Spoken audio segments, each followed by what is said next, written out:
Bienvenidos a Primum Gradus, tu podcast de historia y humanidades en general. Os habla Ricardo Silvestre. Bueno, hoy vamos a hablar de un evento que pronto está muy a punto de cumplir 50 años, que es la muerte del general Franco. Y de ahí se inicia un proceso que se conoce como la transición. Pues precisamente para hablar de todo esto, pues tenemos a dos invitados. Uno es Pedro González, abogado, y otro es Alberto Gálvez, digamos que es dramaturgo. Pero mirad, para no enrollarme en las presentaciones, les voy a dar paso y que nos vayan explicando. Damos paso primero a Pedro. Sí, ¿Qué tal, Pedro? encantado de estar contigo otra vez, Ricardo. Aclaremos a nuestros oyentes, otra vez participé en un programa con él, pero no en Primum Exacto. Grado, sino en otro de, ¿cómo era? Espera, que ahora se me ha ido el nombre. ¿Movimiento o cómo era? Sí, en el nuestro, el del Movimiento de los Ciudadanos hacia la República Constitucional, en nuestro canal, sí. Vale. Entonces, que quede esto claro. Oye, yo no pertenezco a ese movimiento, pero Sí. digamos que me caen simpáticos. Bueno, y ahora vamos a dar paso a Alberto Gálvez, el dramaturgo. Buenas, Alberto, ¿qué tal? ¿Cómo estamos? Buenas tardes. Y dirás, ¿qué tiene que ver un dramaturgo con la muerte de Franco, con la transición? Bueno, es que has hecho una obra de teatro que se va a estrenar, ¿cuándo? Se va a estrenar este sábado, el 1 de marzo, a las 7 horas en el Colegio Mayor Elías Aguja, en el teatro que tiene anexo. Estáis todos invitados. Muy bien. Y va sobre la transición y sobre la vida de, ¿cómo se llama este señor? García Trevijano, ¿verdad? Eso ¿O es. cómo es? Que fue Don Antonio García Trevijano, sí, que tristemente está olvidado y es uno de los máximos protagonistas de la transición y de la lucha contra el franquismo. Y Mira, se cumplen 7 años desde que nos abandonó y también es un tributo a don Antonio. Antonio García Trevijano lo he escuchado alguna vez. Que lo escuché con él, significa que estoy todo de acuerdo con él, pero me parece un tipo muy interesante. Y también a su amigo Dalmacio Negro, que murió hace poco. Sí. Y bueno, lo he escuchado más y he leído más libros. Mira, es cosas de la vida, pero esto es igual que el podcast o las emisiones que hace Pedro González, que hace muchas. Algunas las sigo, pero la verdad es que estoy un poco fuera de... No las sigo todas. Hace poco vi que estuvo en un programa en directo de... ¿Cómo se llama esto? Terra Ignota. Pero aún lo tengo apuntado para escucharlo. Y bueno, pues 50 años antes, en el Off the Record, cuando estaba con Alberto y ya no había aparecido Pedro, estaba diciendo, se celebran 50 años de la muerte de Franco. Y digo, ¿es que se ha muerto? Porque parece que está más vivo que nunca. Y he hecho la reflexión de que del 39 al 75 ha pasado, que es cuando él llegó al poder, vamos a ponerlo desde el 36 al 75, vamos a ser generosos, desde el principio de la Guerra Civil, al 75 ha pasado menos años que del 75 al 2025. Es una cosa curiosísima. Ya no se le puede echar la culpa de todo a Franco. Con esto no lo estoy disculpando, pero es como si le estuviésemos echando las culpas a los Reyes Godos de lo que pasa en España, ¿no? Han pasado muchas cosas por el medio. Bueno, pues ya empieza a ser algo llamativo, ¿no? Pensemos que últimamente salía las noticias, la gente comentaba que la mayor parte de los protagonistas importantes de la Segunda Guerra Mundial están todos difuntos. Y los de a pie, es decir, los soldaditos, la mayoría. Y empiezan a estar o muy mayores o en el otro barrio. No digamos de la Primera Guerra Mundial, pero la Segunda Guerra Mundial. La Segunda Guerra Mundial después de la Guerra Civil. O sea, que esto es algo curioso. Y bueno, y después de la muerte de Franco, pues vino un periodo que se llamó la transición. Y aquí el señor García Trevijano pues tuvo mucho que ver y hubo otro. No él solo, había otra gente más implicada, pero algunos se bajaron Está claro que se bajaron del caballo o se pasaron de bando, cosas muy curiosas. En eso sí que lo constato. Y bueno, y entonces yo no sé cómo dar pie a lo siguiente. ¿Podríamos explicar brevemente cómo fue? No sé a quién preguntarle. Esto de la transición, realmente la transición cristaliza en una constitución que nos dimos a nosotros mismos. Esto, el que nos dimos, es la parte más graciosa. ¿Sí te parece? Empezamos por ahí, Pedro. Sí, bueno, esto que acabas de decir es una falsedad pues generalmente extendida, ¿no? Porque aquí no se dio nada. La realidad, lo que puede sintetizar en resumen la transición, que es, pues es el pacto entre los que estaban mandando y querían seguir y los que estaban fuera y querían entrar. Y llegaron a un consenso para ver de qué manera, ante la incertidumbre y la cobardía mezclada con la ambición, pues dice, pues ¿qué podemos hacer para que ninguno de nosotros salgamos perdiendo? Pues muy sencillo, repartirse el poder, que eso es lo que fue. ¿Y eso de qué nos hemos dado la Constitución? Esta Constitución no nos la hemos dado ya porque, en primer lugar, simplemente lo que se hizo fue someter a un plebiscito, es decir, sí o no, un texto que había sido elaborado ya previamente en secreto entre los jefes de los partidos de la oposición y los jefes del movimiento que la hicieron en secreto. De hecho, esto salió y se precipitaron los hechos de su aprobación por un éxito periodístico de un señor que se llamaba Pedro Altares, que dirigía una publicación que se llamaba Cuadernos para el Diálogo, y que, bueno, pues tuvo ese mérito de que sacó el texto de la Constitución antes de los debates constitucionales, ¿no? A tal punto que, claro, todo aquello precipitó los hechos. A ver, perdona que te interrumpa, ¿eh? O sea, vamos a ver, los textos estaban escritos antes de ser debatidos. Sí, claro. Sí. O sea, salen en Cuadernos para el Diálogo, están ahí, y eso es lo que precipita su aprobación. Estaban siendo negociados pues, por los que se llaman los padres de la Constitución, o les llaman los padres de la Constitución, ¿no? Esto fue así. Date cuenta de una cosa elemental. A mí, desde jovencito, cuando estaba estudiando primero de Derecho Político 1, con el plan antiguo, ya nos decían que uno de los requisitos de la Constitución, dentro de los requisitos formales, porque los materiales son que exista separación de poderes, y separación de poderes no hay Constitución desde el punto de vista material, ¿no? Desde el artículo 16 de la Declaración de los Derechos del Hombre y el Ciudadano, que lo decía así, tan sencillamente como que donde no está garantizados los derechos y no hay separación de poderes, allí no hay Constitución. Pero eso es lo material. Pero es que desde lo formal, volviendo a lo que tú decías, es esencial que para que haya una Constitución tienen que haber unas Cortes Constituyentes. ¿Y qué son unas Cortes Constituyentes? Pues unas Cortes en las que se reúnen unos señores para hacer, con el mandato imperativo de los electores, hacer una Constitución, y cuando han terminado la Constitución le dicen a los ciudadanos, esta es la Constitución que hemos elaborado siguiendo vuestras instrucciones. Y después de hacer esa Constitución, cogen y se van a su casa para después haber unas elecciones legislativas ya ordinarias, sin nombrar. Es decir, es una Constitución a traición. No dijeron, nos vamos a presentar, pero para hacer la Constitución. No lo hicieron así. De hecho, la Constitución española del 78 se elabora con las Cortes salidas de la ley de reforma del franquismo.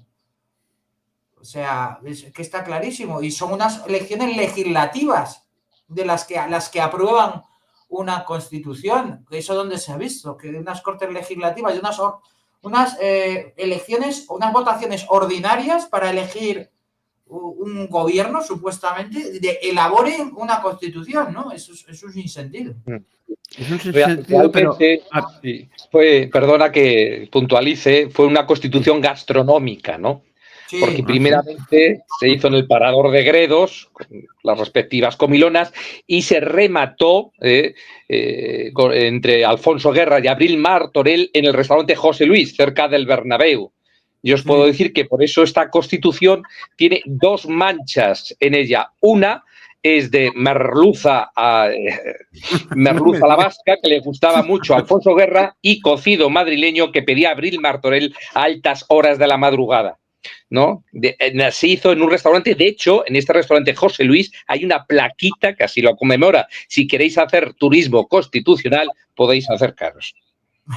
Mira, de hecho, interesante. Había, ya que hablaba antes, recordando estas cosas de cuando uno era jovencito y estudiaba, es que ni los propios catedráticos de Constitucional eran capaces de decirte lo contrario. Después de decir esto que has dicho tú, Ricardo, de que todos nos damos la Constitución, mira, yo tenía aquí apuntado, de hecho, que había dos catedráticos, muy importantes, que era Sánchez Agesta, por ejemplo, dijo que estas cortes funcionaron como constituyentes. Oye, funcionaron como constituyentes, reconociendo que no lo eran. Y Jorge de Esteban, que también es un constitucionalista muy famoso, que ha sido, por lo menos, no sé si sigue siendo, parte del Consejo Editorial del Mundo, dice que funcionaron como constituyentes de facto. De facto, pero no de jure, ¿no? No, exactamente. ¿Lo he dicho bien? Es que no soy... Sí, eso es. Oye, intuyo que es digamos, la madre de todas las chapuzas es esta, pero hay más por ahí, por la Constitución, ¿no? Sí. Como la de las nacionalidades, que nadie entiende qué diferencia entre nacionalidad y nación, etcétera, etcétera. Pero bueno, no vamos a entrar más. Oye, ¿permites que te esquine un poquito, Pedro? Y como aquello yo he venido a hablar de mi libro, como Alberto ha hecho una obra de teatro, que nos cuente un poquito de qué va la obra de teatro que va a estrenar este sábado. Sí. Advierto que yo no me la he leído, yo me fío de vosotros, y tampoco la voy a ver, porque no voy a ir a Madrid expresamente para verlo, no puedo, tengo otros quehaceres, pero bueno, explícanos un poquito cómo se puede hacer una obra de teatro, de verdad, yo estoy intrigado sobre la transición, es que cuéntanos un poco, porque me parece muy árido el tema. No la has leído porque todavía no se ha publicado. Se va a publicar el mismo día que se estrene. Vale. Se va a publicar el libro, el libreto. Y bueno, sí, hablar de la patología de la transición puede sonar un poco árido. La historia la situamos. Está el señor Trevijano, que está en sus últimos momentos y tiene un asistente opositor a sanitario que se llama Pancho y que representa al españolito de a pie. Y la acción se centra en un día de elecciones generales. El objetivo del don Antonio, que es una suerte de Quijano en sus últimos momentos, es convencer a Pancho para que no vaya a votar, que se abstenga, que era el arma que señalaba don Antonio para desarticular el contubernio del 78. Y bueno, para representar a toda la clase política y hacer más masticable y divertido, porque creo que la gente se va a divertir, este tema de la transición, ¿no?, de esta patología, es un juego de 4 payasos. Entonces tenemos ahí la relación dialógica Quijote, Trevijano, Pancho, Sancho, y la de los payasos que van a representar pues a los diferentes personajes de la transición. Por ejemplo, está Felipe González, ¿no?, al cual llaman Dorito y Felipembo de Gonzalate, en buena jerga quijotesca. Está Adolfo Suárez, que es Dolfino del bonito semblante. Está Manuel Fraga, por supuesto, que es Manolante de las carcundas Fragas. Y bueno, con esto te compongo el friso de personajes que van a desfilar por esta obra, que creemos que no dejará a nadie indiferente.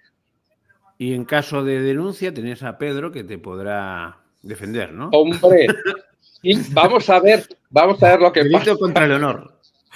Sí, no, hombre, yo lo he leído y desde luego que es que está hecho con muy buen gusto. Eso no va a pasar. Bueno, desde aquí aprovechamos en tu programa para, si contactan mañana y nos dejan un correo que no utilicen, por si el CSIC se mete de por medio, vamos a regalar 5 entradas dobles. Si alguien tiene especial interés, y haciendo un guiño a tu programa, vamos a regalar 5 entradas dobles. Luego te dejo el email donde pueden solicitarlas.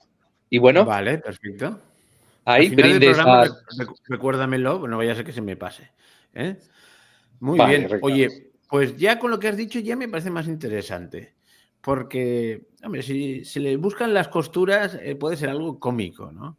Pues, entre lo de los restaurantes, la mancha de merluza a la vasca y la mancha de cocido madrileño, tiene su guasilla el asunto, ¿no? Pero es histórico, ¿eh?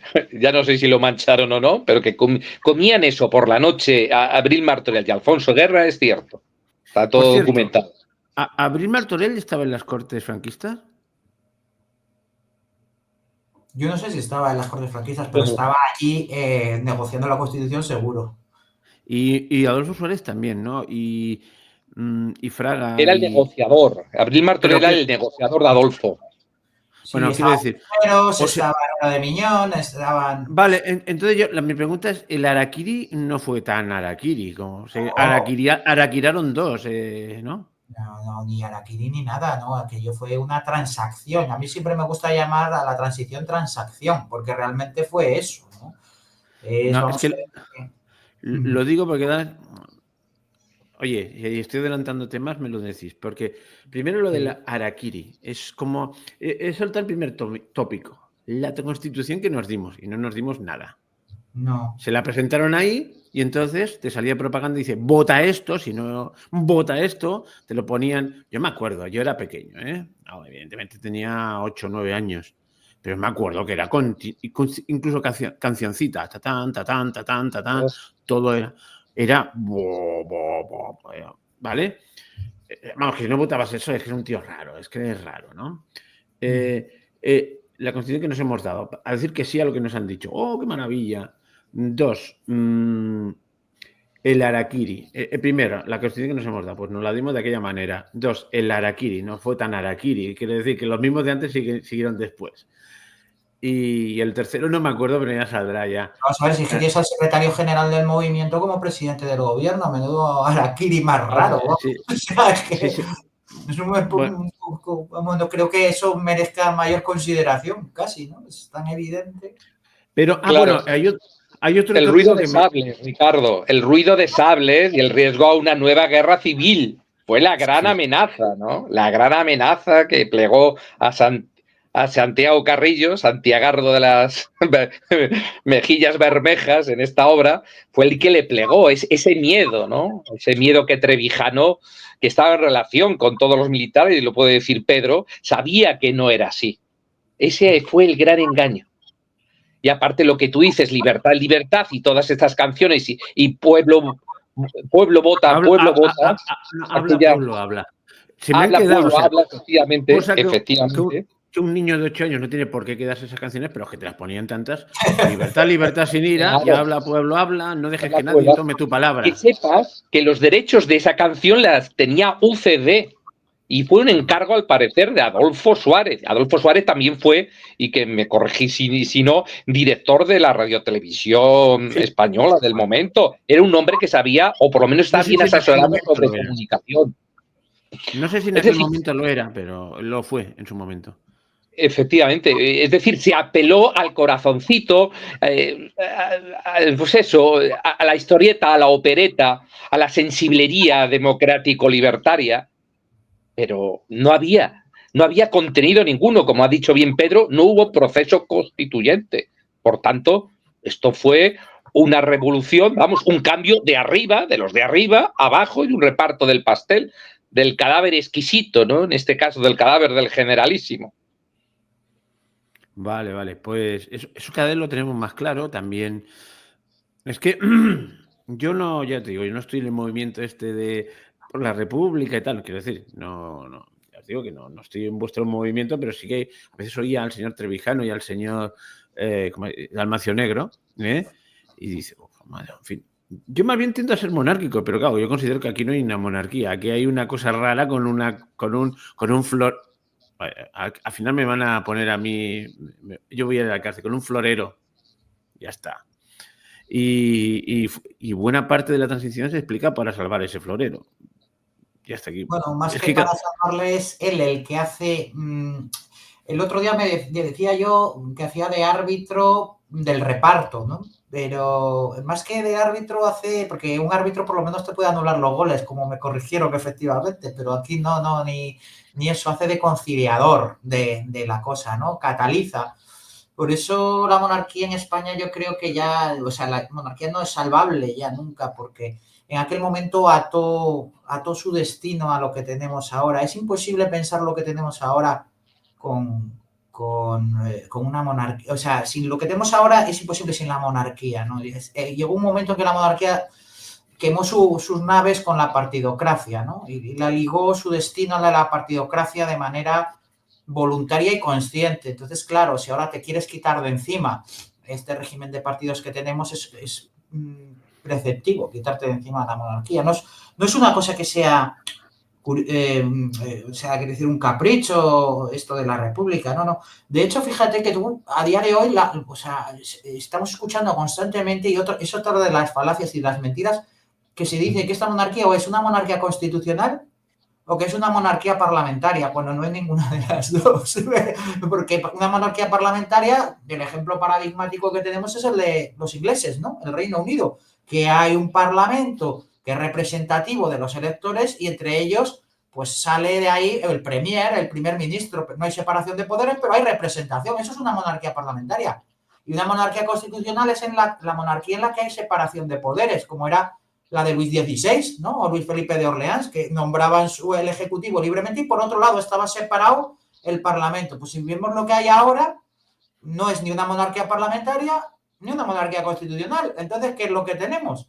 Lo que tenemos, el nombre técnico es una monarquía de partidos, que es lo que tenemos ahora. Y tan monarquía de partidos es que, como digo, es imposible pensar en esta partidocracia, en el origen de la misma, sin contar con el concurso de la monarquía. Y no, bueno, lo digo porque... perdona, Ricardo, que... No, habla tú, que los invitados hay que exprimirlos. La línea sucesoria que le corresponde a don Juan es eliminada. Y en este caso, Juan Carlos es el heredero de Francisco Franco Bahamonde. Entonces... Claro, no es ni una restauración ni es una instauración. Es algo raro que pasa por primera vez en la historia, que es una reinstauración. es como la verdad. Las dos cosas. Todo es muy rarito aquí. O sea, ¿qué iba a decir? Yo es que, ya digo, no, en temas así de política muy acuciante no me meto. Y una vez se me ocurrió, el de este año no, que también tenía amigas. Analicé el discurso del rey del año pasado. Pues el discurso del rey, no de este año, sino del anterior. Y, oye, tú, me llovieron chuzos de canto. Había gente muy de derechas que no sé por qué están encandilados con el rey como su representante, como como la columna vertebral que sostiene todo el régimen y que impide que nos vayamos que seamos la Unión Soviética de los Estados Ibéricos, una cosa así. Es que de verdad están convencidos de eso. Y claro, es un mito, o sea, es que basarse en idealismos no institucionales, ¿sabes lo que te digo? Es lo que sostiene la constitución material, ya no la formal, de un pueblo son sus instituciones inteligentes, ¿no? No, si tú basas en un idealismo carente de un fundamento racional la unidad de la nación, con la misma facilidad que constituyes o que ideas ese mito, te lo puedes cargar. O sea, lo que tiene que haber... O sea, si toda la unidad de España y la continuidad de la nación española como tal descansa en un simple mito ideal, pues entonces estamos apañados. O sea, quiero decirte, realmente es algo muy malo. De hecho, yo creo que son dos cosas las que sustentan la monarquía a día de hoy, los argumentos más manidos, ¿no? Que es, uno, la garantía de la unidad nacional, cuando ahora creo que está más discutida que no ha estado en la historia de España, y dos, la continuidad. Pero claro, tener un rey bueno o listo no te asegura que el siguiente sea malo o tonto. Yo creo que eso es un lujo que no se puede permitir. Que no nos Vamos a ver. Yo antes he hecho una declaración de principios y a mí me gusta el principio monárquico, pero no voy a extender, quizás en esto no vamos a coincidir, pero es que yo pienso que aquí no hay monarquía. Es una cosa rara, ha perdido tanto perdió la legitimidad por muchos sitios, porque aquello que escribió en Lope de Vega, que, bueno, en fin, da lo mismo. Está claro que la visión tradicional de la monarquía la dinamita, ¿no? Y entonces, claro, un rey que está basado en una constitución partitocrática, pues no es un rey. Ya está. A partir de ahí, esto es una falsa república o una falsa monarquía o una falsa cosa. Todo es falso. Yo ya te digo que para estas historias prefiero, yo que sé, casi una república. Y esto algunos me van a... Ya sé, el personal que me escucha, que hay algunos que se escandalizan cada vez que digo esto. Pero yo me acuerdo en el discurso de hace 2 años, dijo otras tonterías. Pero dijo, tal, eso, la nación, la Constitución y además la nación. Digo, cuidado. Primero la nación y luego la Constitución. Dijo algo así. Exactamente. España y luego la Constitución y además... No, oye, primero España y luego la Constitución. Claro, es que eso Ricardo, si me permites, es un error muy común porque el común de las personas ¿No saben qué constituye una constitución? ¿Constituye el Estado? ¿Que va a constituir el Estado? ¿O es que no existía el Estado con Franco? ¿O es que no existía el Estado con la Segunda República? ¿Qué constituye la nación? Ah, vaya, que no había nación España. Que ha habido Pues nación hay gente que sostiene muy seriamente que la nación española nació en 1812 con la Constitución de No, Cádiz, señor. porque la primera vez que se... Dices, No, hombre, no, ¿y antes qué había? claro, antes que había entonces, ¿no? Lo que constituye una constitución es transformar los poderes de la potencia estatal en poderes separados en origen. Eso es lo que constituye una constitución. Si es que es así de sencillo. Bueno, Eso pero es, hay algunos que están por la, bueno, por la magia de las palabras o del texto. claro, una constitución de lo que se diferencia realmente de una ley, aparte de esto, que es lo que hace, es en que mientras la ley defiende a la mayoría respecto del individuo o de la minoría, lo que hace la Constitución es lo contrario. Defiende a la minoría de la mayoría. Eso es lo que, en eso se diferencia una ley de una Constitución, una ley ordinaria de una Constitución, aparte de su función separadora de los poderes del Estado y de la nación en origen. Y pues desde ese punto de vista que yo sostengo y afirmo que a día de hoy no hay Constitución en España. Lo que hay es una norma ahí de segundo grado que es papel mojado y además que ni siquiera está determinada de fijo desde el principio ni sometida a reforma siquiera, sino que está en continua adaptación a través de un órgano constitucionario nombrado por los partidos políticos, que es el Tribunal Constitucional, que va delimitando los contornos de la Constitución al albur de la conveniencia política y del control de los políticos sobre ese propio Tribunal Constitucional. Es decir, una constitución cada vez más partitocrática. Es a lo que llegamos. Pero además, además, don Antonio lo que decía muchas veces, y si no me corriges, Pedro, es que esta constitución en muchos temas es papel mojado. ¿Cómo una constitución puede garantizar la vivienda? ¿Cómo una constitución puede garantizar el trabajo para todos? ¿Cómo una constitución incluso puede santificar el ocio para todos los españoles? Es tan absurdo, es como una cosa mona que han puesto ahí, y que bueno, y que lo celebramos pues 2 días antes de la festividad de la Virgen, ¿no? Un mito fundacional. Solo falta pues pasearla en procesión, ¿no? En este caso pasearíamos el cubo ese que está en Madrid, ese tesseracto que se llama, que es ese cubo extraño, que es el regalo del pueblo de Madrid a la Constitución. Es decir, que como dice Pedro, como ha señalado, esto es una constitución cada vez más partitocrática. Y lo que hay que decir a los españoles es que ellos nunca se ganaron la libertad. La libertad debe ser conquistada, porque la ley no hace la libertad, ¿no? Siguiendo este retruécano, sino que es al revés. La libertad de un pueblo hace sus leyes, porque todo lo que se regala un día, mañana se quita. Y por eso el horizonte que tenemos ahora mismo es un horizonte donde se nos va a restar y limar las libertades que nos otorgó el régimen del 78. Y hoy se puede hablar menos que se hablaba en el programa de Balbín, y eso lo vemos.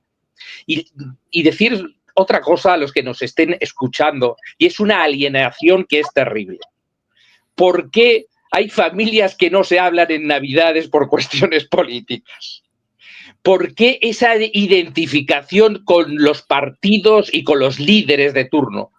Por favor, ellos están ganando una millonada, están instalados en el Estado, están viviendo de él. ¿Por qué te identificas con tus intereses si no son los tuyos? Hay que aclarar a la gente que, y esto es y hago un resumen de la ley de hierro de las oligarquías, que los partidos de Robert Mitchell, ¿no? en aquel libro en el que él analizaba los partidos políticos y los sindicatos, que al final los pertenecientes a un partido político, las diferentes tendencias, tienen que ver más consigo mismo, un político de derechas o de izquierdas, que con sus electores. No tienen que ver nada con nosotros. ¿Por qué? Porque son partidos de Estado. ¿Y esto qué quiere decir? Que no son partidos que nazcan de la sociedad, conforme a la ley de asociación. ¿Y esto qué quiere decir? Que solo se representan ellos mismos, que hay una cesura, una separación abismal entre los intereses de los ciudadanos y los intereses de la casta aristocrática político-estatal. Guión. Bajando a la tierra, digo porque hay gente que se pierde. Cuando alguien me dice, yo es que siempre voto socialista, siempre voto a tal. Le digo, como yo soy del Madrid, yo puedo ser del Barcelona, vamos, una cosa. Sí, pero la pregunta capital es la siguiente. ¿Así? ¿A quién has votado? Yo, no sé, a Rajoy. Bueno, ¿a quién está ahora en el PP? Es que se me ha ido. Es que es tan insustancial. Feijóo. Feijóo. El Feijóo. Yo quiero Feijóo presidente. Feijóo. Primero, no estás votando al presidente. A ver si te enteras. Pero esto hay que hacer educación, ¿eh? Bueno, no, claro. No, pero lo siguiente, tú no le has votado. Primero, tú no le has votado ni para presidente ni para nada, porque no está en tu lista electoral. ¿Quién está por tu...? Algunos, con suerte, saben quién va el primero en la lista que han votado por su provincia. Con mucha suerte. Pero es que el tercero puede ser el amante o la amante del primero. O sea, es que no se enteran. Si están ahí por tosadero. Entonces, hay una cosa muy curiosa, pues que es es que es una cosa contradictoria que, bueno, yo no, soy lego en estas cosas. Ya en mi programa se dedica a algunas cosas de estas referentemente, pero no soy un especialista. Pero si yo tengo un escaño en propiedad, parece ser que en propiedad, porque yo lo he ganado. Pues qué tontería, te han puesto a dedo. Y entonces se ponen muy dignos cuando se... Entonces hay disciplina de partido. Entonces, pero vamos a ver. No te representan al que les ha puesto ahí. Es que saludarse.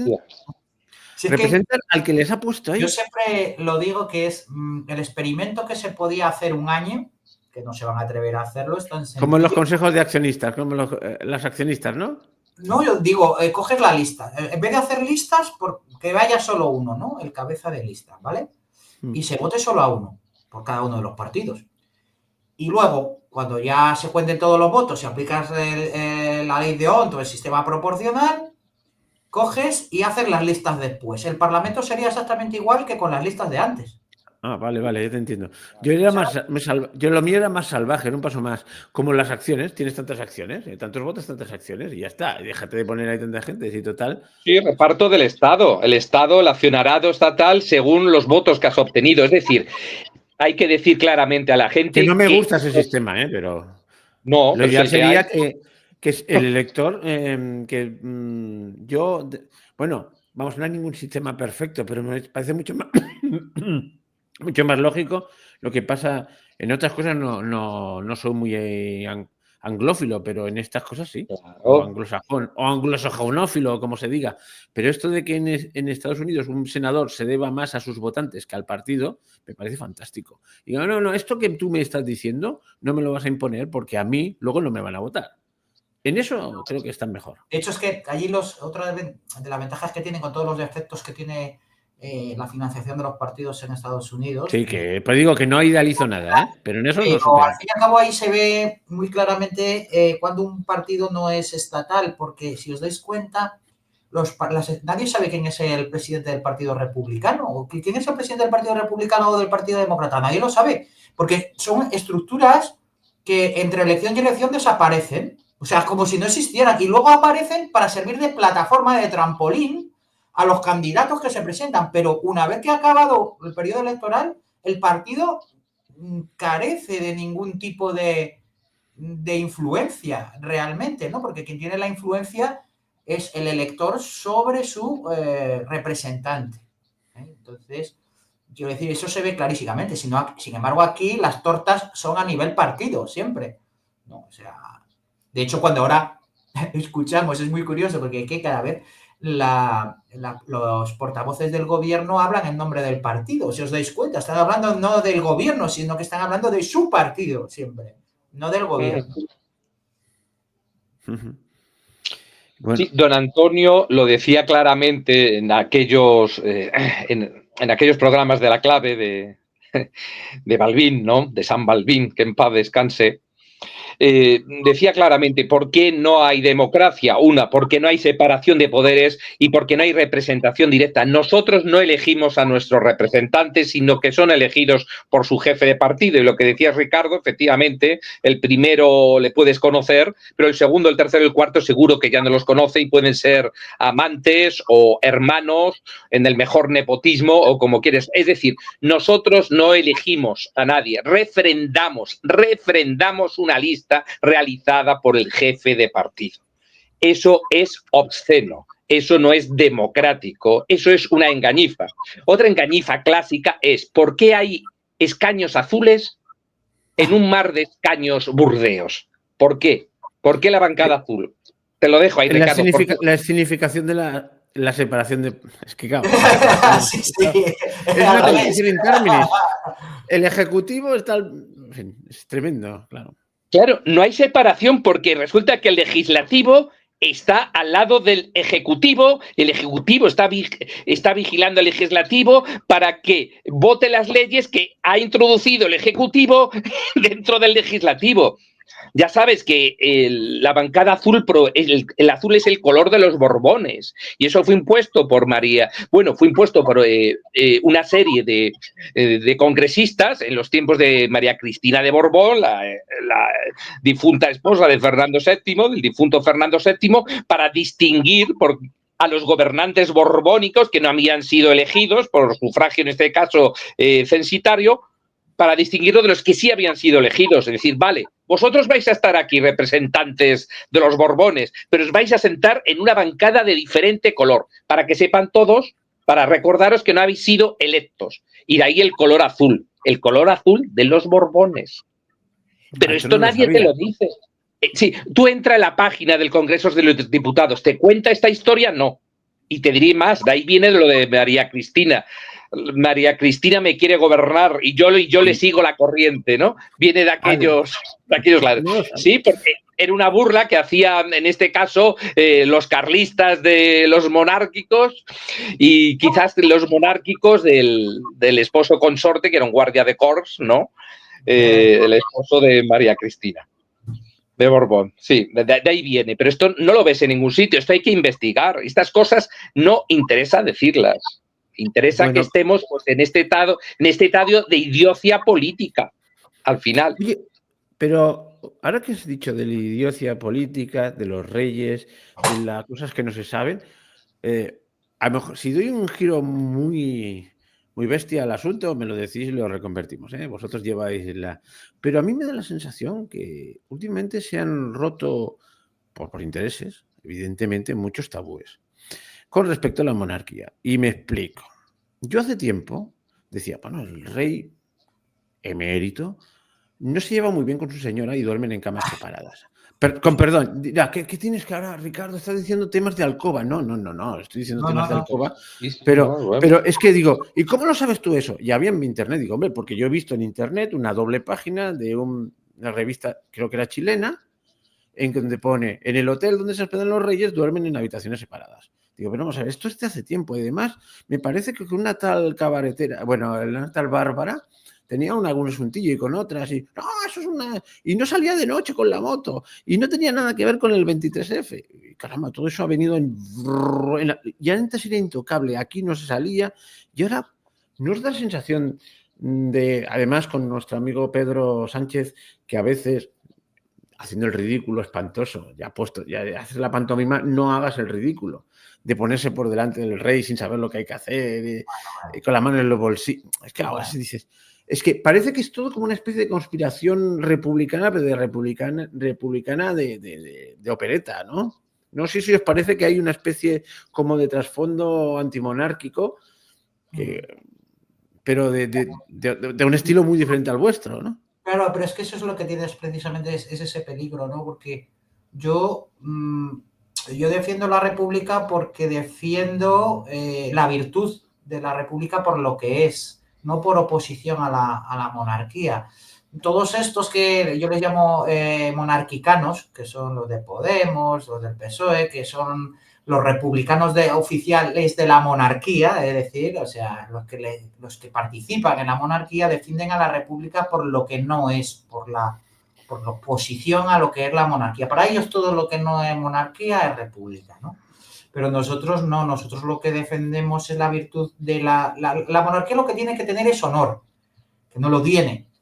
Y lo que tiene que tener la república es virtud, que es lo que yo busco en la república, como garantía de la democracia. Don Antonio lo definía la república por lo que es, y eso es una de sus aportaciones fundamentales, definir la república por lo que es, no por lo que no es.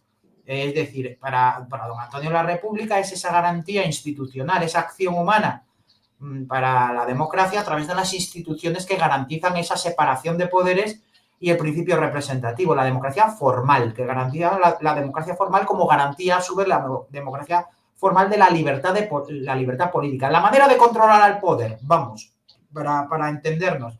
Entonces, eso es como lo defendimos. Y que no se nos diga tampoco, pues, que decir que no, es que, claro, y de esa manera ya no te pueden decir, no, es que la monarquía, o sea, la república no garantiza nada. Claro, la república así definida sí que te garantiza la democracia. Lo contrario es decir, igual que, bueno, pues también, claro que hay repúblicas que no son democráticas. Ahí tienes Cuba, tienes Corea, sí, bueno, también tienes monarquías como Marruecos, ¿sabes? O sea, exactamente lo mismo. Perdona, ha habido un momento en que se ha colgado todo. Cuando estás definiendo lo que garantiza la república y tal, ha habido un corte. Yo no sé si eso se reflejará luego, si puedes repetirlo. Sí, nada, que digo que don Antonio lo que defendía era la república por lo que es, no por lo que no es. Era como la garantía, la acción humana para las instituciones, garantizar las instituciones que consigan la separación de poderes y el principio representativo, la democracia formal, ¿no? Esto es, garantiza la democracia de la misma manera que la democracia garantiza la libertad política, ¿no? Esto es por eso nosotros defendemos la virtud de la república, en definitiva, ¿no? No somos...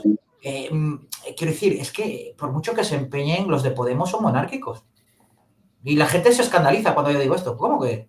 Sí, son monárquicos. Necesitan la monarquía para estar ahí. Están en la monarquía.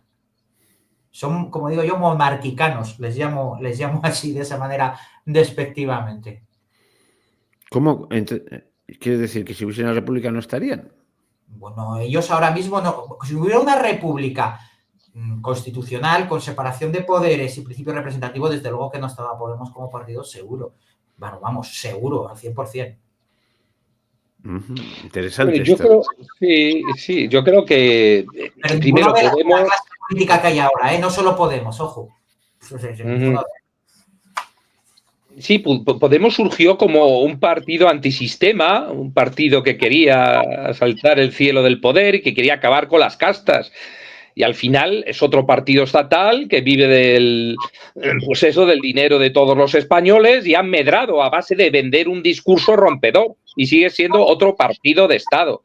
Y lo que hay que recordar es que la gran traición por la cual la transición se puede llevar a cabo, y como dice Trevijano, muerto Franco, triunfó el franquismo, fue la traición que hicieron el propio Partido Comunista aceptando a este rey nombrado como heredero por Franco y esta constitución cuyo árbitro era el ministro secretario de la Falange, Adolfo Suárez. Fue, porque Felipe González ya se sabe que era un agente de Kissinger, que era un agente de la socialdemocracia alemana, que le regalaron el Partido Socialista, que era Carrero le protegía Fraga y Carrero Blanco, que encarcelaron a don Antonio para que no siguiera animando las calles en favor de la ruptura. Y bueno, Santiago Carrillo traicionó la ruptura, traicionó a don Antonio y gracias a él pues tenemos esta oligarquía de partidos por la traición del Partido Comunista. Y eso hay que recordarlo. Es la traición más grave y más grande que existe en todo este proceso que decías tú antes, Ricardo, el de la transición. Es el Partido Comunista. Se carga y tira por la borda en 2 semanas todo el crédito que había logrado como única organización seria de defensa, de resistencia ante el franquismo, con muertos, encarcelados. Todo eso se lo carga Santiago Carrillo en 15 días, si no menos. Así que hay que darle valor a la cosa, ¿eh?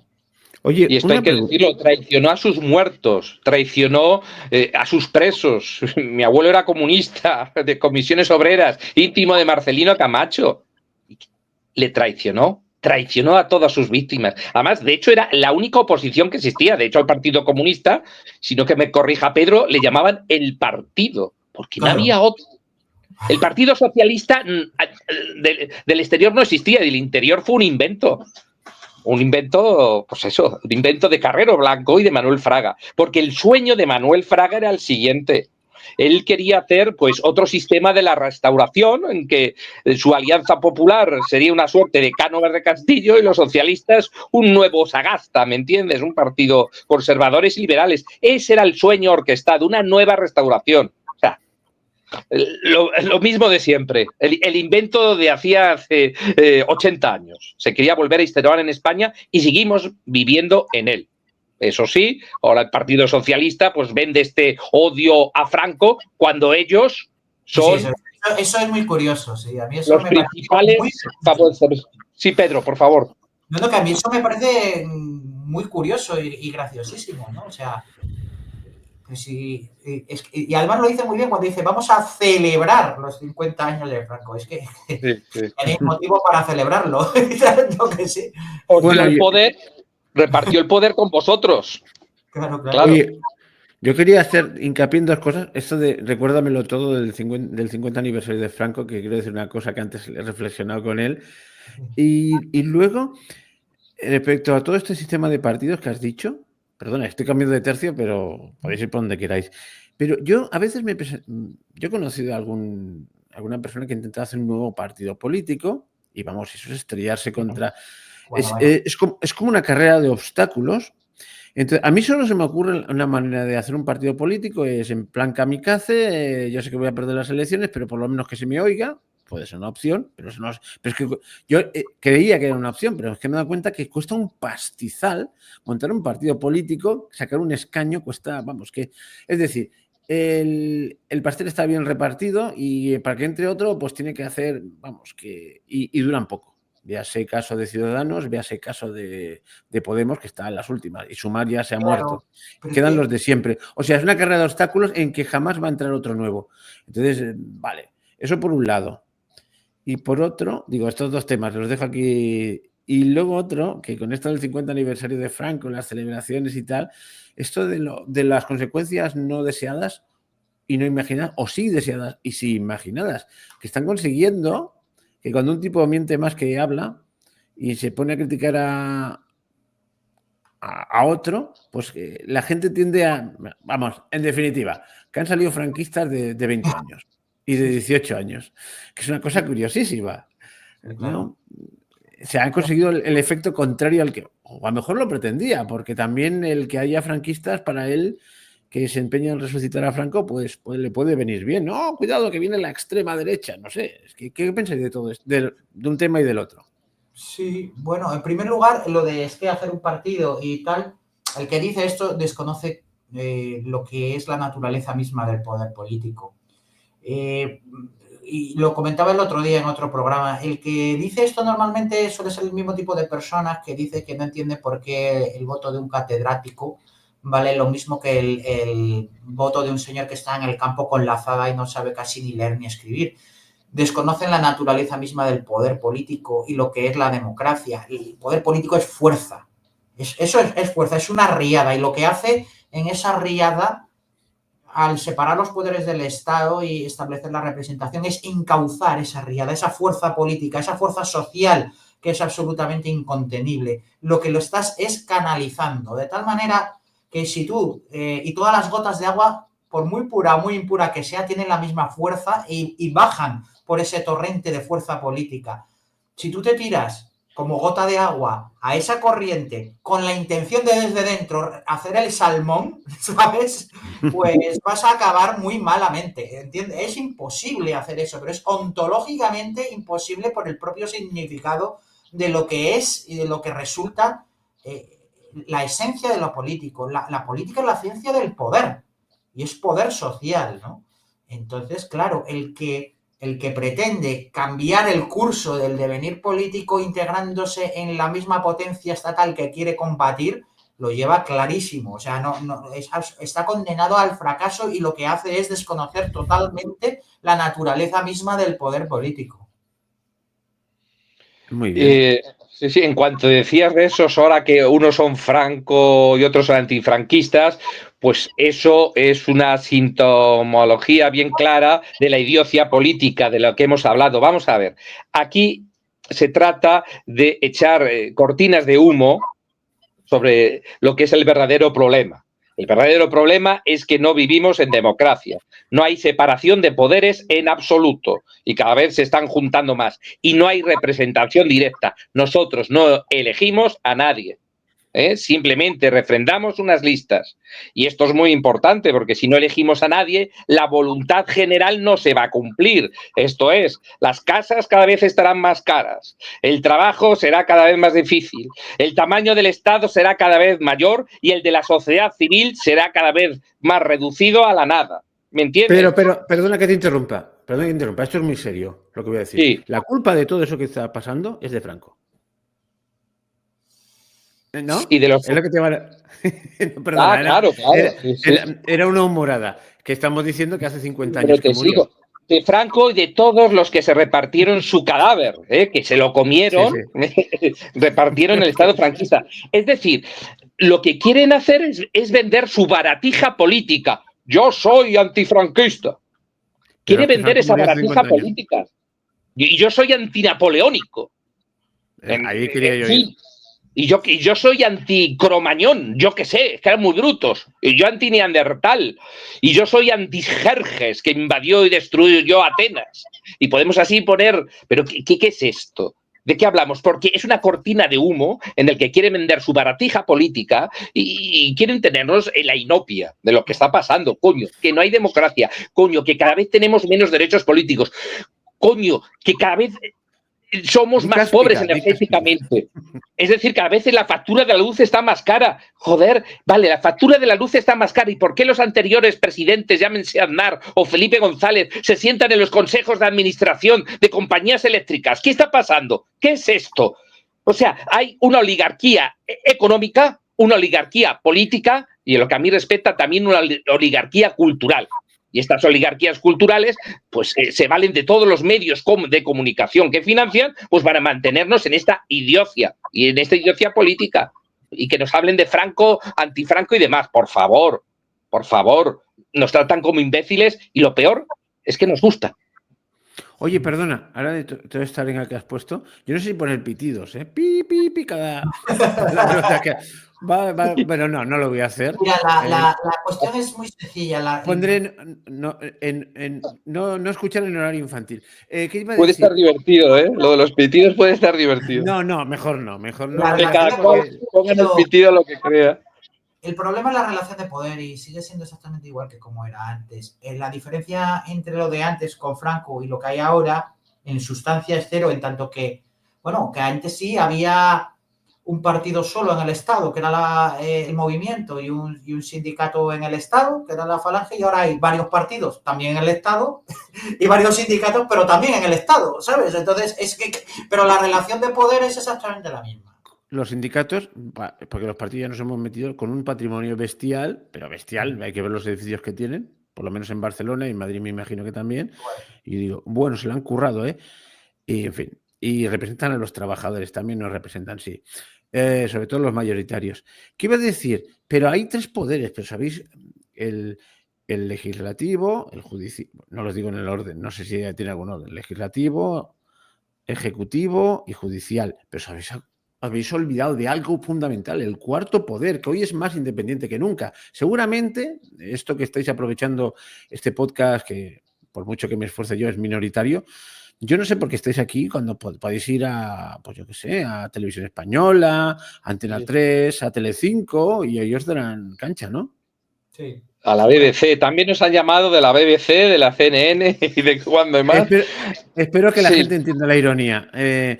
Cualquiera que salga del discurso no sale en la foto de los grandes medios de comunicación. Lo que ha dicho Alberto antes, esa oligarquía, esos poderes fácticos que están en connivencia absoluta con la clase política, que es absolutamente incontrolable desde ese punto de vista. De hecho, todavía se sigue hablando en España, creo, de televisiones privadas, cuando no existe ni una sola privada, todos son concesiones estatales.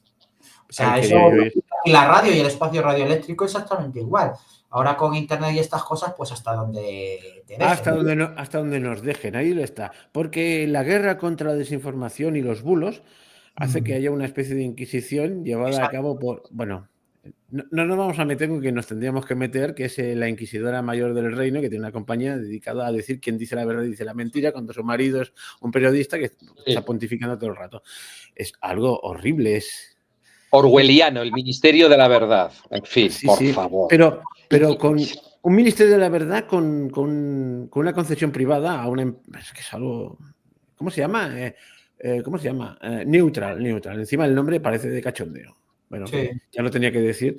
Yo no soy un gran afectado porque soy un medio pequeñito, bueno, un podcast pequeñito, pero vamos, o sea, aquí hay gente que... Bueno, a mí solo me han borrado me han quitado de en medio 2 programas y por la misma razón no lo voy a nombrar aquí, pero fue un hecho luctuoso que ocurrió a nivel mundial y entonces aquí había que refugiarse en casa.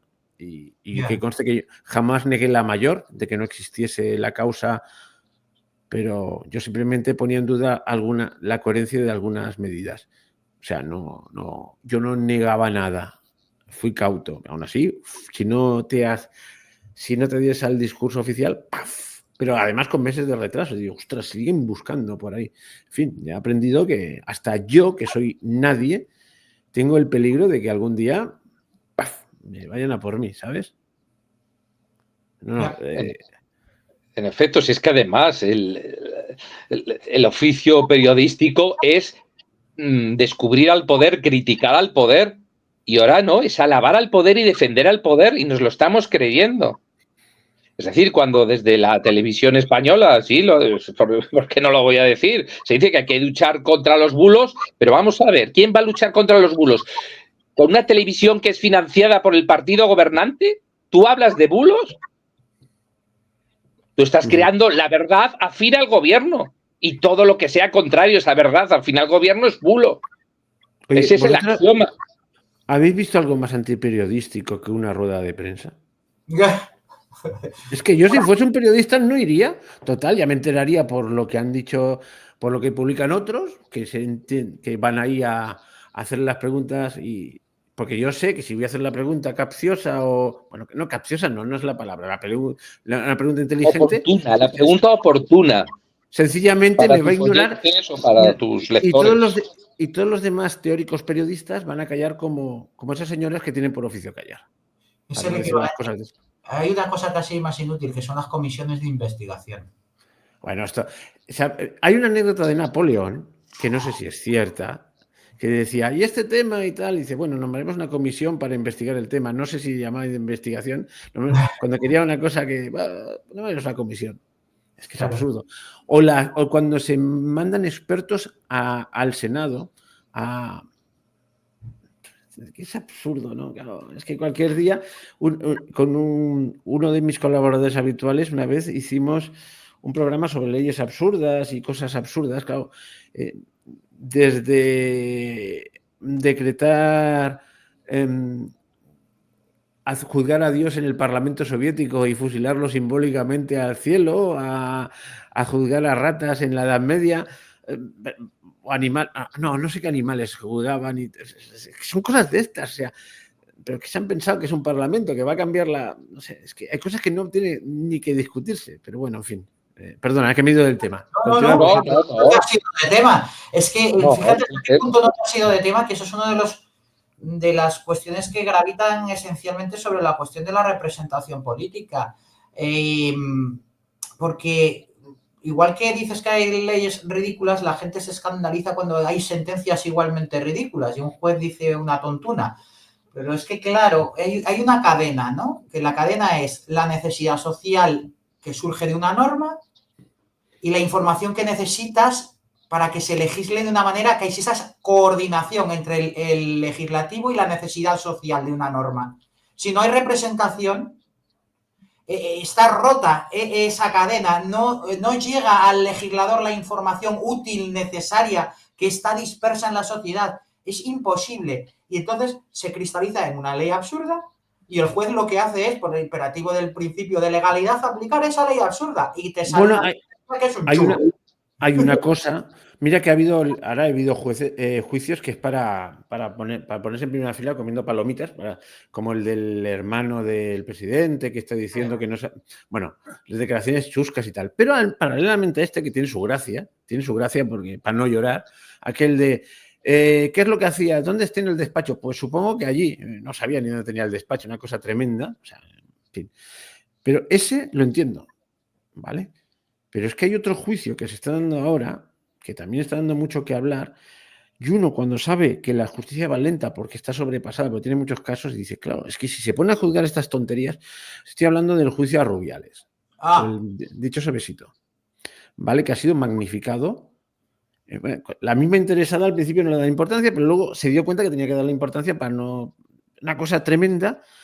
Cuando es un señor, es que claro, parece que me estoy poniendo a favor de Rubiales, que Rubiales tenía 800.000 cosas por las que procesarle. Y vale, lo procesan por... Pero daos cuenta de una cosa, un juez está juzgando un beso. Que sí, que sí. Un beso inoportuno y un juez y un juzgado y está paralizado por una tontería. Nacional, nada menos, ¿eh? De la Audiencia Nacional. Cuando esto, vamos a ver, por favor.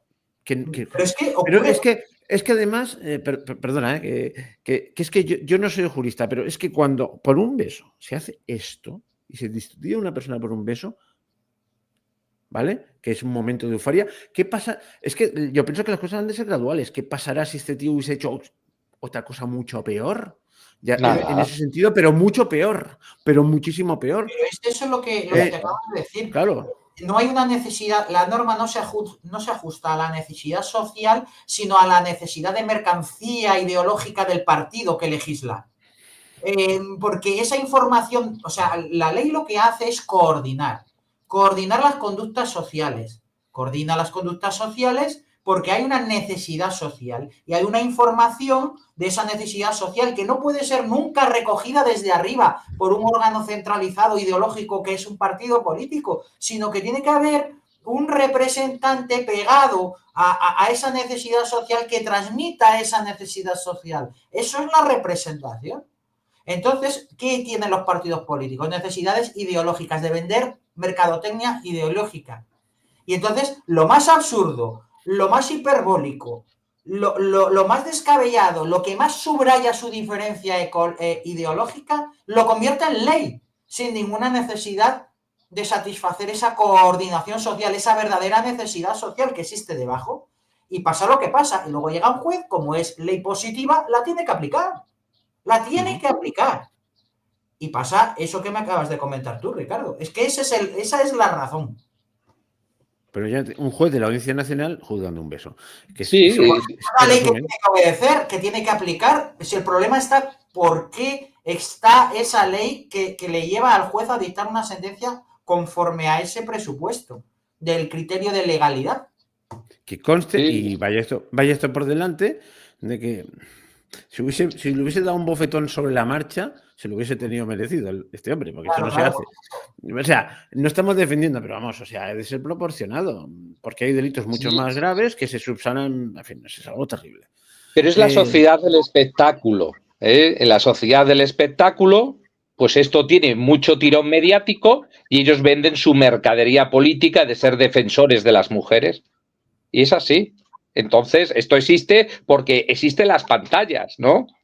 Existen las pantallas y por eso lo vemos. Y las pantallas cumplen unas órdenes de un partido político, ¿no? Y por eso lo estamos viendo, ¿no? Y es la sociedad del espectáculo. Yo qué sé, la española cuando besa es que besa de verdad, desde luego. Pero ese hombre que está lleno, yo qué sé, se me ocurre lo del caso Negreira durante 10 años, que hay un caso de soborno al estamento arbitral, eso no es importante, eso no es acuciante, eso no se tiene que enjuiciar rápidamente, no sé, hay que conteste Pedro, eso sí que es importante, porque adultera, por ejemplo, toda la competición. Pero es importante lo del beso, insisto, cuando la española besa es que besa de verdad y se vende, es la sociedad del espectáculo, es la idocia, insisto. Hay que reconocer pan y circo, hemos acabado hablando de fútbol. Sí, sí. Pero es que el fútbol, como decía Ortega y Gasset, ¿cómo se puede medir el pulso político de una sociedad? Él decía los toros, y ahora es el fútbol. Hay un juego de espejos, lo que pasa en el fútbol pasa en la política y viceversa. Fíjate lo que son esto es muy interesante porque hace mención a la importancia de tener instituciones inteligentes que integren y que garanticen lo que decía al principio Ricardo, por ejemplo, la unidad, ¿no? Ha hecho más la Liga de Fútbol Profesional por la unidad de España que la Constitución española. Parece una tontería, pero es la realidad porque al fin y al cabo estás integrando en una competición a distintos elementos territoriales que tienen que estar compitiendo supuestamente en pie de igualdad. Ahí no hay naciones ni nacionalidades, ni hay cosas por el estilo, ¿eh? Entonces te quiero decir, o el Corte Inglés ha hecho también más por la unidad de España que cualquier otra cosa o invento político que se haya podido realizar. Sí, sí, sí. El Barça no quiere jugar en una liga catalana, quiere jugar en la liga española. Sí. Claro, Y el Bilbao lo mismo, no quiere jugar en la liga de Euskadi, quiere jugar en la liga española. Ya ponernos hablando de fútbol, y estoy seguro que el Real Madrid necesita al Barça y el Barça necesita al Real Madrid. Claro, por supuesto que y sí. Los dos lo tienen clarísimo. Sí. Porque si no, esto se desinfla, ¿eh? Ahora ya, de hecho, una de las reivindicaciones típicas son las selecciones autonómicas de fútbol que puedan competir a nivel nacional. Eso ya es, después de haber conseguido los nacionalistas todos las sinecuras posibles de presupuesto y tal, que ya que te queda es eso, de decir, vamos a competir como si fuéramos Irlanda o Escocia en los mundiales, ¿no? Sí, bueno, en los mundiales sí, pero creo que en las Olimpiadas van todos juntitos. Claro. Es que la Gran Bretaña es un mundo aparte y más vale no tiene nada que ver. Es que eso es otro de los mitos nacionalistas más absurdos que hay, la igualación, por ejemplo, al tema de Quebec o al tema del Reino Unido, lo que pasó con el referéndum de Escocia. Es que Escocia existía como Estado y como país antes que el Reino Unido, pero es que Cataluña siempre ha sido España, nunca ha sido otra cosa, mientras el Estado es Estado, como lo conocemos. Así de claro. O sea, es una federación, al fin y al cabo, es un ejemplo, la gloriosa, ¿no? Allí, Ricardo seguro que aquí nos puede ilustrar muchísimo, pero sí. hay un pacto de unión, Aquí, ¿qué pacto ni no pacto? Ha sido una parte de la nación española de origen. O sea, no había un pacto federativo de ningún tipo. Sí, hubo algún breve paréntesis ahí en tiempos de Felipe IV, ¿no? Con la separación de Portugal. Y en el que los propios catalanes quisieron ser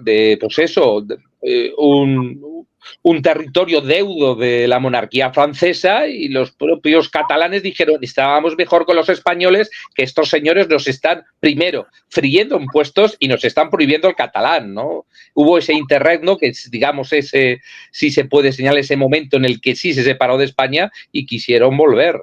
Ahí está la historia. Esto no quiero entrar en este tema porque merece un programa aparte. Desde luego, sí. Efectivamente, salir del Reino de España para irse al Reino de Francia era una locura, porque, vamos, los hubiesen freído, hubiesen acabado sus libertades a hacer puñetas. Mal negocio, sí. Y lo vieron claro. O sea, pero bueno, eso es otra historia, que también hay una España tradicional en la que todos los pueblos mantenían sus fueros, etcétera, y que se fue al traste con la venida de los Borbones. Pero empezó a irse al traste y luego con las ideas jacobinas que trajeron los liberales, etcétera. Al fin y al cabo, esos dicen que crearon el Estado español. O sea, bueno, pero esto es harina de otro costal y el tiempo no va para atrás, va para adelante. Oye, pues hablando de tiempo, llevamos 1 hora y 8 minutos y no hemos hablado de tu libro. Yo he venido a hablar de mi libro. Hombre, yo creo que antes, si os parece bien, vamos ya recortando, pero háblanos un poco de la obra de teatro. Ya hemos visto que era muy cervantina. Si quieres decir algo más, y si no, sencillamente dame el número de teléfono, iba a decir, qué antiguo soy, el mail para que puedan Sí. O el fax, damos el fax y somos más antiguos todavía. El fax. ¿Te acuerdas aquello? El fax va a revolucionar. Ha habido dos inventos Sí. que iban a el fax va a revolucionar la comunicación porque emitirán imágenes. ¿Cuánto duró el fax? Reino del fax. 5 años. Ya empezó a ser desbancado. Esto es como fija, bueno, ya me estoy yendo del tema, pero como que los tiempos avanzan, las ciencias avanzan, que es una barbaridad, como decía la zarzuela, ¿no? ¿Te acuerdas? El disco clásico duró cientos de años, desde que Edison lo pone y aún andan ahí los locos que todavía compran vinilos. Luego salió la cinta de musicaseta, ya por los años 40, ya está finiquitada, ya quiero de rebobinar con él. Luego salió el compact disc, entre medio salieron varios más. Ya no, ya vamos con un pincho, o sea, cada vez duran menos las cosas. Y ahora ya el pincho no, porque está todo en la nube, o sea. Pues bueno, lo que es el teatro sí que es efímero, porque dura lo que los actores lo sustentan en el escenario y el público les atiende, ¿no? Bueno, os quiero invitar. Sí. Iba a decir, el cine matará al teatro, el teatro sigue vivo. La televisión matará al cine, el cine sigue vivo. Bueno, también, bueno, ya está. Dicho esto. Claro, el teatro es rito, ¿no? Y en este caso nosotros vamos a hacer un ritual para traer aquellos años de la transición, y también el teatro es traer la voz de los muertos, ¿no? La voz de los muertos que merece la pena y tienen algo que decirnos. Y en este caso vamos a traer la voz sabia de don Antonio García Trevijano. Esta persona que, como todos sabéis, pues sufrió el ostracismo de todos los medios de comunicación y de toda la clase política que no quiso la ruptura con Franco, porque al final él se quedó solo. Y bueno, os recuerdo que tenéis 5 invitaciones, os voy a dar el correo, ya estamos en espacio publicitario, es cajondesastre2000@hotmail.com, cajondesastre2000@hotmail.com. Y bueno, a los 5 primeros que nos escriban, pues tenéis 5 entradas dobles. Es en Madrid, en Ciudad Universitaria, Teatro Elías Aúja, a las 7 el 1 de marzo, un día después de la muerte de don Antonio. Este homenaje también va para él y para todos los repúblicos y para el MCRC. Muy bien, pues yo creo que va siendo hora de despedirnos y decir que os pongáis un me gusta si os ha gustado. Y bueno, estamos a día 24 de febrero, las 19:32, ahora mismo son. Intentaré, antes he dicho que lo iba a publicar el día siguiente a las 6 de la tarde, pero si me da tiempo lo pongo esta tarde mismo para que tenga más recorrido. Calculo que de aquí a una horita estará colgado ya. Y bueno, si quieres decir algo, Pedro, antes de irnos. No, nada más, que bueno, que animar a todo el mundo que vaya a ver esta obra, que va a merecer muchísimo la pena. Y bueno, pues que lo van a disfrutar, seguro. Bueno, y yo tengo una petición para Alberto, que me haga llegar al menos el libreto. El libro te lo enviaremos, sí. O sea, que no te sientas mal por no haberlo leído, porque ya que no está publicado. O sea, ego te absolvo. Bueno, pues nada, hasta la próxima. Adiós. Un saludo, hasta luego.